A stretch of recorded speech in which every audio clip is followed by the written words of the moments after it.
Welcome back to my channel. ನಾನಿವತ್ತು ನಿಮ್ಮ ಜೊತೆ ಒಂದು ಹೆಲ್ದಿ ರೆಸಿಪಿಯಾದಂತಹ ರಾಗಿ ರೊಟ್ಟಿನ ತುಂಬ ಈಸಿಯಾಗಿ ಕ್ವಿಕ್ಕಾಗಿ ಹೇಗೆ ಮಾಡೋದು ಅಂತ ಶೇರ್ ಮಾಡ್ತಾ ಇದ್ದೀನಿ. ಯಾರೆಲ್ಲ ನಮ್ಮ ಚಾನಲ್ನ ಫಸ್ಟ್ ಟೈಮ್ ನೋಡ್ತಾ ಇದ್ದೀರಾ ಪ್ಲೀಸ್ ಸಬ್ಸ್ಕ್ರೈಬ್ ಮಾಡ್ಕೊಳ್ಳಿ. ನಾನಿಲ್ಲಿ 1 ಕಪ್ ಆಗೋವಷ್ಟು ರಾಗಿ ಹಿಟ್ಟನ್ನು ಜರಡಿ ಇಟ್ಕೊಂಡು ತೊಗೊಂಡಿದ್ದೀನಿ. 1 ಕಪ್ ರಾಗಿ ಹಿಟ್ಟಿದ್ರೆ ಸಾಕು, ನೀವು 6ರಿಂದ 7 ರೊಟ್ಟಿನ ತುಂಬ ಸುಲಭವಾಗಿ ಮಾಡ್ಕೋಬೋದು. ನಾನಿಲ್ಲಿ ಸ್ಟವ್ನ ಆನ್ ಮಾಡಿ ಸ್ಟವ್ ಮೇಲೆ ಒಂದು ಪಾತ್ರೆನ ಇಟ್ಟು ರಾಗಿ ಹಿಟ್ಟನ್ನ ಯಾವ ಕಪ್ಪಲ್ಲಿ ತೊಗೊಂಡಿದ್ದೀನೋ ಅದೇ ಕಪ್ಪಲ್ಲಿ 1.5 ಕಪ್ಪಷ್ಟು ನೀರನ್ನ ಹಾಕ್ಕೊಳ್ತಾ ಇದ್ದೀನಿ.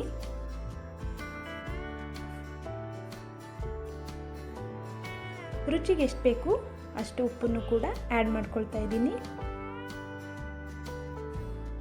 ಒಂದೇ 1 ಸ್ಪೂನು ಆಯಿಲ್ನ ಸೇರಿಸ್ತಾ ಇದ್ದೀನಿ. ರಾಗಿ ಹಿಟ್ಟು ಆಗಿರೋದ್ರಿಂದ ಅಂಟಬಾರ್ದು ಅನ್ನೋ ಕಾರಣಕ್ಕೆ ನಾವಿಲ್ಲಿ 1 ಸ್ಪೂನು ಆಯಿಲ್ನ ಸೇರಿಸ್ಕೊಳ್ತಾ ಇರೋದು. ಇದನ್ನು ಸ್ವಲ್ಪ ಬಿಸಿ ಆಗೋದಕ್ಕೆ ಬಿಡೋಣ. ನೋಡಿ, ಇಷ್ಟು ಬಿಸಿ ಆದರೆ ಸಾಕು. ಈಗ ಸ್ಟವ್ನ ಲೋ ಫ್ಲೇಮಲ್ಲಿ ಇಟ್ಕೊಂಡು ರಾಗಿ ಹಿಟ್ಟನ್ನ ಹಾಕ್ಕೊಳ್ಳೋಣ. ಈ ಥರ ಎಲ್ಲ ಕಡೆ ಸ್ಪ್ರೆಡ್ ಮಾಡ್ಕೊಳ್ತಾ ನೀವು ರಾಗಿ ಹಿಟ್ಟನ್ನ ಹಾಕ್ಕೊಳ್ಳಿ, ಒಂದೇ ಹತ್ರ ಸುರ್ಕೊಂಡ್ಬಿಡಬೇಡಿ. ಈಗ 1 ಸ್ಪೂನಿಂದ ನಾವು ಚೆನ್ನಾಗಿ ಮಿಕ್ಸ್ ಮಾಡ್ಕೊಳ್ಳೋಣ. ಯಾವುದೇ ಗಂಟು ಇಲ್ಲದೆ ಇರೋ ಥರ ಚೆನ್ನಾಗಿ ಎಲ್ಲ ಕಡೆಯಿಂದನೂ ಚೆನ್ನಾಗಿ ಮಿಕ್ಸ್ ಮಾಡ್ಕೊಳ್ಳಿ. ಸ್ಟವ್ನ ಮೀಡಿಯಮ್ ಫ್ಲೇಮಲ್ಲೇ ಇರಲಿ. ನೋಡಿ, ಈ ಥರ ಚೆನ್ನಾಗಿ ಮಿಕ್ಸ್ ಮಾಡ್ಕೊಳ್ಳಿ, ಹಿಟ್ಟು ಕಾಣದೇ ಇರೋ ಥರ. ನೋಡಿ, ನಾನಿಲ್ಲಿ ಚೆನ್ನಾಗಿ ಮಿಕ್ಸ್ ಮಾಡ್ಕೊಂಡಿದ್ದೀನಿ. ಈಗ ಸ್ಟವ್ನ ಆಫ್ ಮಾಡಿ ಒಂದು ತಟ್ಟೆನ ಮುಚ್ಚಿಬಿಟ್ಟು 2ರಿಂದ 3 ನಿಮಿಷ ಇದು ತಣ್ಣಗಾಗೋದಕ್ಕೆ ಬಿಡೋಣ. ಈಗ ನೋಡಿ, ನಾನು ತಟ್ಟೆ ತೆಗೆದು ತೋರಿಸ್ತಾ ಇದ್ದೀನಿ. ತಣ್ಣಗಾಗಿದೆ. ತುಂಬ ತಣ್ಣಗಾಗಕ್ಕೆ ಬಿಡಬಾರ್ದು, ಸ್ವಲ್ಪ ಬೆಚ್ಚಗಿರಬೇಕು. ತುಂಬ ತಣ್ಣಗಾದರೆ ಕಲಿಸ್ಕೊಳಕ್ಕೆ ಬರಲ್ಲ. ನೋಡಿ, ಈಗ ಇದು ಕಲಿಸ್ಕೊಳ್ಳೋಕ್ಕೆ ಸರಿಯಾಗಿದೆ. ನಾನು ಅದನ್ನು ಒಂದು ತಟ್ಟೆಗೆ ಹಾಕ್ಕೊಂಡು ಚಪಾತಿ ಥರ ಚೆನ್ನಾಗಿ ಮಿತ್ಕೊಳ್ತಾ ಇದ್ದೀನಿ. ನೀವು ಇದೇ ಥರ ಚಪಾತಿ ಹಿಟ್ಟಿನದಕ್ಕೆ ಚೆನ್ನಾಗಿ ಮಿತ್ಕೊಳ್ಳಿ.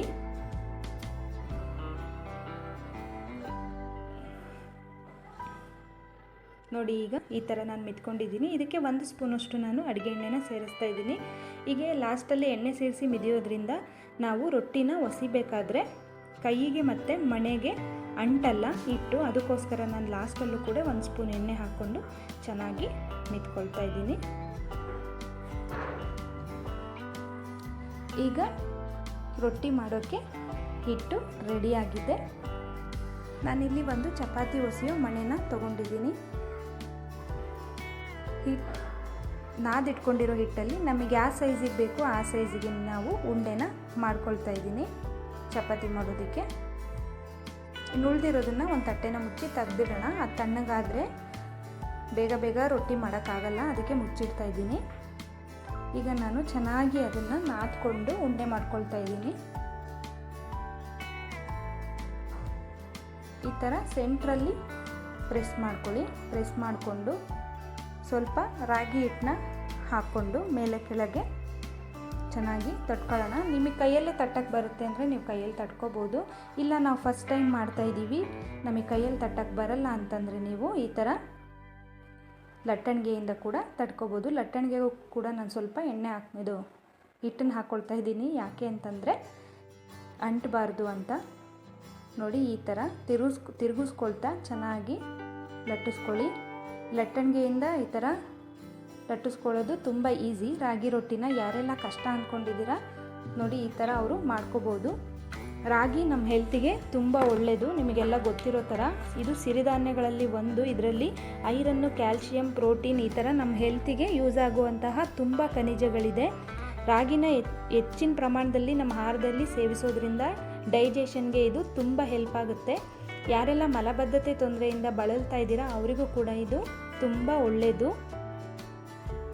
ಯಾರೆಲ್ಲ ಹಿಮೋಗ್ಲೋಬಿನ್ ಕಮ್ಮಿ ಇದೆ ನಮಗೆ ಅಂತ ಇರ್ತೀರಾ ಅವರು ಕೂಡ ಡೈಲಿ ನಿಮ್ಮ ಆಹಾರದಲ್ಲಿ ರಾಗಿನ ಬಳಸೋದ್ರಿಂದ ಹಿಮೋಗ್ಲೋಬಿನ್ನು ಜಾಸ್ತಿ ಆಗುತ್ತೆ. ಯಾಕೆಂದರೆ ರಾಗಿಲಿ ಐರನ್ ಇದೆ.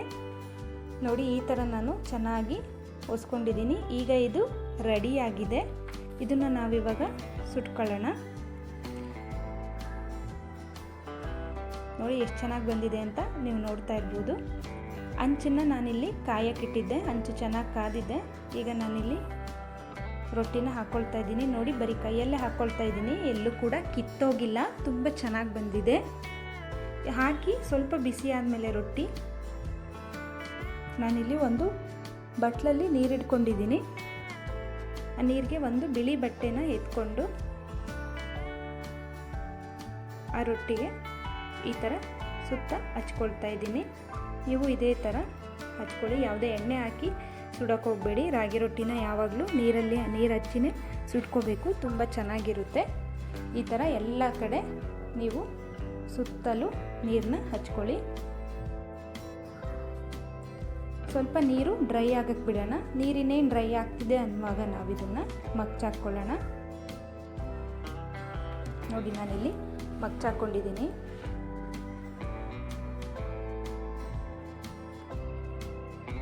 ಮಗ್ಚಾಕೊಂಡು ಚೆನ್ನಾಗಿ ನಾವೆರಡು ಕಡೆ ಬೇಯಿಸ್ಕೊಳ್ಳೋಣ. ಈ ಥರ ಒಂದು ಬಟ್ಟೆಯಿಂದ ಅಲ್ಲಲ್ಲೇ ಪ್ರೆಸ್ ಮಾಡ್ಕೋಬೇಕು.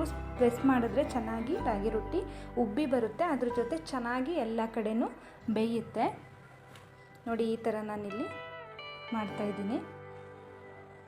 ನೋಡಿ ನಮಗೆ ತೋರಿಸ್ತಾ ಇದ್ದೀನಿ ಎಷ್ಟು ಸಾಫ್ಟಾಗಿ ಉಬ್ಬಿ ಬರ್ತಾಯಿದೆ ರಾಗಿ ರೊಟ್ಟಿ ಅಂತ.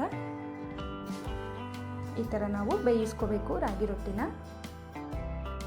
ನಾನು ಇನ್ನೊಂದು ರೊಟ್ಟಿನ ನಿಮಗೆ ಪ್ರಿಪೇರ್ ಮಾಡಿ ತೋರಿಸ್ತಾ ಇದ್ದೀನಿ. ಅದೇ ಥರ ನೋಡಿ ಚೆನ್ನಾಗಿ ಉಂಡೆ ಮಾಡಿಕೊಂಡು ಮಧ್ಯದಲ್ಲಿ ಪ್ರೆಸ್ ಮಾಡಿಕೊಂಡು ಈ ಥರ ಲಟ್ಟಣಿಗೆಯಲ್ಲಿ ಲಟ್ಟಿಸ್ಕೊಂಡು ನಿಮಗೆ ನಾನು ತೋರಿಸ್ತಾ ಇದ್ದೀನಿ. ಚಿಕ್ಕ ಮಕ್ಕಳಿಗೆ ರಾಗಿನ ಕೊಡೋದ್ರಿಂದ ನಾವು ಯಾರೆಲ್ಲ ಮುದ್ದೆ ತಿನ್ನಲ್ಲ ಅಂತಿರ್ತಾರೆ ಅಂಥ ಮಕ್ಕಳಿಗೆ ಈ ಥರ ರೊಟ್ಟಿ ಮಾಡಿ ಕೊಡೋದ್ರಿಂದ ನಾವು ಎಲ್ಲ ಪೋಷಕಾಂಶಗಳನ್ನು ಮಕ್ಕಳಿಗೆ ಆಹಾರದಲ್ಲಿ ಒದಗಿಸ್ದಂಗಾಗುತ್ತೆ. ನೀವು ಮಕ್ಕಳಿಗೂ ಕೂಡ ಇದನ್ನು ಕೊಡ್ಬೋದು. 6 ತಿಂಗಳು ಮಕ್ಕಳಿಂದನೇ ರಾಗಿ ಸರಿನ ಕೊಡೋದಕ್ಕೆ ಸ್ಟಾರ್ಟ್ ಮಾಡ್ತಾರೆ, ಅಷ್ಟು ಒಳ್ಳೆಯದು. ಚಿಕ್ಕವರಿಂದ ದೊಡ್ಡವ್ರ ತನಕನೂ ಈ ರಾಗಿ ನಮ್ಮ ಹೆಲ್ತಿಗೆ ತುಂಬ ಒಳ್ಳೆಯದು. ನೋಡಿ ಈ ಥರ ನಾನು ಹೊಸ್ಕೊಳ್ತಾ ಇದ್ದೀನಿ. ಹಿಂದೆ ಏನಾದರೂ ಇಟ್ಟಿದ್ರೆ ಈ ಥರ ಇದು ಮಾಡಿಕೊಂಡು ಮನೇಲಿರೋ ಹಿಟ್ಟನ್ನೆಲ್ಲ ಸೆಂಟ್ರಿಗೆ ಈ ಥರ ಹಾಕ್ಕೊಂಡು ಮತ್ತೆ ಇದನ್ನು ಹಿಂಗೆ ಹೊಸ್ಕೊಳ್ಳಿ. ಹಂಗೆ ಮಾಡೋದ್ರಿಂದ ಜಾಸ್ತಿ ಹಿಟ್ಟು ಹಾಕ್ಕೊಳ್ಳೋ ಅವಶ್ಯಕತೆ ಬರಲ್ಲ ಹೊಸಿಯೋಕ್ಕೆ. ನೋಡ್ತಾ ಇದ್ದೀರಲ್ಲ ಎಷ್ಟು ಈಸಿಯಾಗಿ ಮಾಡ್ಕೋಬೋದು ರಾಗಿ ರೊಟ್ಟಿ ಅಂತ. ಯಾರೆಲ್ಲ ಕಷ್ಟ ರಾಗಿ ರೊಟ್ಟಿ ಮಾಡೋದು ನಮಗೆ ಬರಲ್ಲ ಅಂತಿರ್ತೀರ ಅಂಥವ್ರು ಈ ಥರ ಈಸಿ ವೇಯಲ್ಲಿ ನೀವು ರೊಟ್ಟಿನ ಮಾಡ್ಕೋಬೋದು. ನಾನು ಅದೇ ಥರ ಇಲ್ಲಿ ಆ ರೊಟ್ಟಿನೂ ಕೂಡ ಸುಟ್ಕೊಳ್ತಾ ಇದ್ದೀನಿ. ನೋಡಿ ಒಂದು ಕಡೆ ಚೆನ್ನಾಗಿ ಬೆಂದಮೇಲೆ ಇನ್ನೊಂದು ಕಡೆ ತಿರುವಾಕಿ ಬೇಯಿಸ್ಕೊಳ್ಳೋಣ. ಯಾರೆಲ್ಲ ತೂಕ ಕಡಿಮೆ ಮಾಡ್ಕೋಬೇಕು ಅಂತ ಅಂದ್ಕೊಳ್ತಾ ಇರ್ತೀರಲ್ವ, ಅವರಿಗೂ ಕೂಡ ಈ ರಾಗಿ ತುಂಬ ಒಳ್ಳೆಯದು. ಅದನ್ನು ಡೈಲಿ ರಾಗಿನ ಆಹಾರ ಕ್ರಮದಲ್ಲಿ ಬಳಸೋದ್ರಿಂದ ತೂಕ ಕೂಡ ಕಡಿಮೆ ಆಗುತ್ತೆ. ಒಂಥರ ಹೇಳ್ಬೇಕಂದ್ರೆ ರಾಗಿ ಬಲ್ಲವನಿಗೆ ರೋಗ ಇಲ್ಲ ಅನ್ನೋ ಥರ ಈ ರಾಗಿ ನಮ್ಮ ಹೆಲ್ತಿಗೆ ಅಷ್ಟು ಒಳ್ಳೆಯದು. ನೋಡಿ ನಾನಿಲ್ಲಿ ರೆಡಿಯಾಗಿರೋ ರಾಗಿ ರೊಟ್ಟಿನ ನಿಮಗೆ ಸರ್ವ್ ಮಾಡಿ ತೋರಿಸ್ತಾ ಇದ್ದೀನಿ. ಎಷ್ಟು ಚೆನ್ನಾಗಿ ಎಷ್ಟು ಸಾಫ್ಟಾಗಿ ಬಂದಿದೆ ಅಂತ ನೀವೇ ನೋಡ್ಬೋದು. 1 ಕಪ್ಪಲ್ಲಿ ನಾನಿಲ್ಲಿ 5ರಿಂದ 6 ಮಾಡ್ಕೊಂಡಿದ್ದೀನಿ. ಕೆಂಪು ಚಟ್ನಿ ಜೊತೆ ರಾಗಿ ರೊಟ್ಟಿ ಸೂಪರ್ ಕಾಂಬಿನೇಷನ್ನು ನೀವು ನೋಡ್ತಾ ಇರ್ಬೋದು. ನೋಡಿ ನಾನಿಲ್ಲಿ ನಿಮಗೆ ತೋರಿಸ್ತೀನಿ ಎಷ್ಟು ಸಾಫ್ಟಾಗಿ ಎಷ್ಟು ಚೆನ್ನಾಗಿದೆ ಅಂತ. ತುಪ್ಪದ ಜೊತೆ ಕೂಡ ನೀವು ಇದನ್ನು ಹಾಕ್ಕೋಬೋದು. ತುಪ್ಪ ಇಲ್ಲ ಬೆಣ್ಣೆ, ಬಿಸಿ ಬಿಸಿ ರೊಟ್ಟಿಗೆ ಬೆಣ್ಣೆ ಇಲ್ಲ ತುಪ್ಪ ಹಾಕ್ಕೊಂಡು ತಿಂತಾ ಇದ್ದರೆ ಆಹಾ ಅಂತ ಹೇಳ್ಬೋದು. ಅದು ಟೇಸ್ಟ್ನ ಈ ಥರ ಸುತ್ತ ನೀವು ಸ್ಪ್ರೆಡ್ ಮಾಡಿಕೊಂಡು ತಿನ್ಬೋದು. ಈ ರೆಸಿಪಿ ನಿಮಗೆ ಇಷ್ಟ ಆಗಿದೆ ಅಂತ ಅನ್ಕೋತೀನಿ. ಇಷ್ಟ ಆಗಿದ್ದರೆ ನೀವು ಕೂಡ ಮನೆಯಲ್ಲಿ ಒಂದು ಸಲ ಟ್ರೈ ಮಾಡಿ ಹೇಗಿತ್ತು ಅಂತ ಕಮೆಂಟ್ ಮಾಡಿ. ಅದ್ರ ಜೊತೆ ಲೈಕು ಶೇರು ಕೂಡ ಮಾಡಿ. Thank you for watching.